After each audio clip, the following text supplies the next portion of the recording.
خبر خطير وصل الجزائر. واحد الخبر وصلني من المغرب، والله نعطيكم خبر وصلني من المغرب. اقرا لكم رساله مثل ما جاتني. انا صحفي مغربي من الجامعه الملكيه لكره القدم. ما نعرفوش هذا مغربي، ما نعطيش رقمه طبعا لانه مصدر.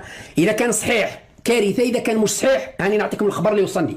يعني انت مش متاكد هو صح ولا لا، بس المهم انه في واحد مغربي بعت لك رساله وقال لك خبر خطير. يا جماعه، يا خلق، يا عالم، تعالوا عشان بن صدوره بن صدريات هيقول لنا خبر خطير جدا جدا جدا. اتفضلوا يا جماعه. يا باشا قول لنا بسرعه. انا صحفي مغربي من الجامعه الملكيه لكره القدم، اخبرك او يتكلم معي.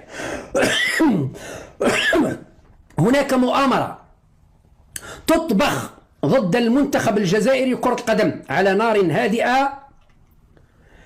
ملعب هنا راه على نار هادئة نقطة. ملعب مدينة العيون بالصحراء، هنا ما يقولش الصحراء يعني الغربية لمدينة العيون المحتلة، من الملاعب المرشحة لاستضافة كأس إفريقيا 2025. ده خبر خطير جدا. هو ده الخبر ولا في خبر جاي؟ لا، في خبر جاي. استنوا عشان ما تفتكروش ان ده الخبر وتمشوا، كملوا بس عشان في خبر خطير جاي علينا. هو ده الخبر، انه يعني او دي بدايه الخبر، انه هو بعت لك رساله، مغربي بعت لك رساله وانت مش عايز تقول اسمه لان هو جزائري وصاحبك وانتوا بتمثلوا علينا الفيلم ده، بس نكمل بس عشان نعرف. بعت لك رساله قال لك انه المغرب مرشح ملعب في مدينه العيون من الملاعب المرشحه لاستضافه كاس الامم الافريقيه 2025. انا مش عارف فين المشكله هنا، انه بلد بعدين انت قلت الصحراء العيون المحتله وهي مش محتله، يعني محتله دي عند خالتك، انما ما فيش محتله خالص. ولكن انا مش عارف ايه الغلط انه دوله منظمه كاس الامم الافريقيه ترشح ملعب. بس هنفهم يمكن الموضوع يا جماعه يعني بعيد عن تفكيرنا، يمكن كوكب لالا بيفكر في حاجه تانية. كمل يا حبيبي.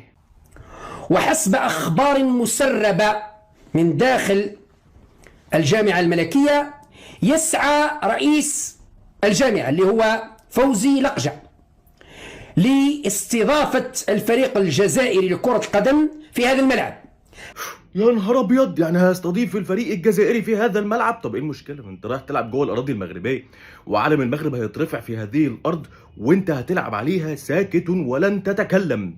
بس انا برضو مش فاهم فين مشكلتك. طب هنفترض انه فوزي لقجع حاطط ملعب العيون، ملعب في مدينه العيون مرشح لاستضافه الكان 2025.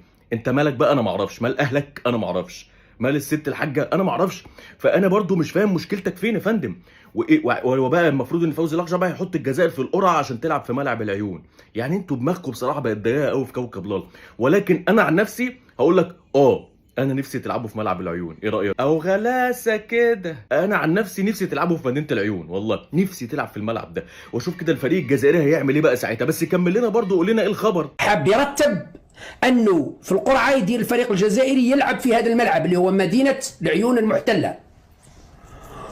وفي حال رفض المنتخب الجزائري اللعب في مدينه العيون المحتله، سوف يتعرض الفريق الجزائري لعقوبات قاسية من الاتحاد الإفريقي قد تعرضه للإقصاء المباشر من تصفيات كأس العالم 2026 والأيام بيننا. طب ما هو ده طبيعي يا بسبوسه، ما هو طبيعي.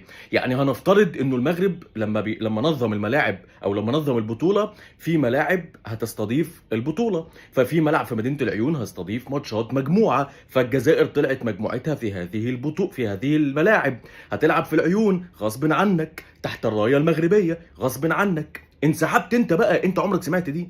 عمرك شفت فريق رايح يلعب بطوله في بلد وهو ضيف على هذا البلد راح قايل لهم انا مش لاعب؟ ما حصلتش في التاريخ. فهو طبعا لو انت انسحبت من الماتشات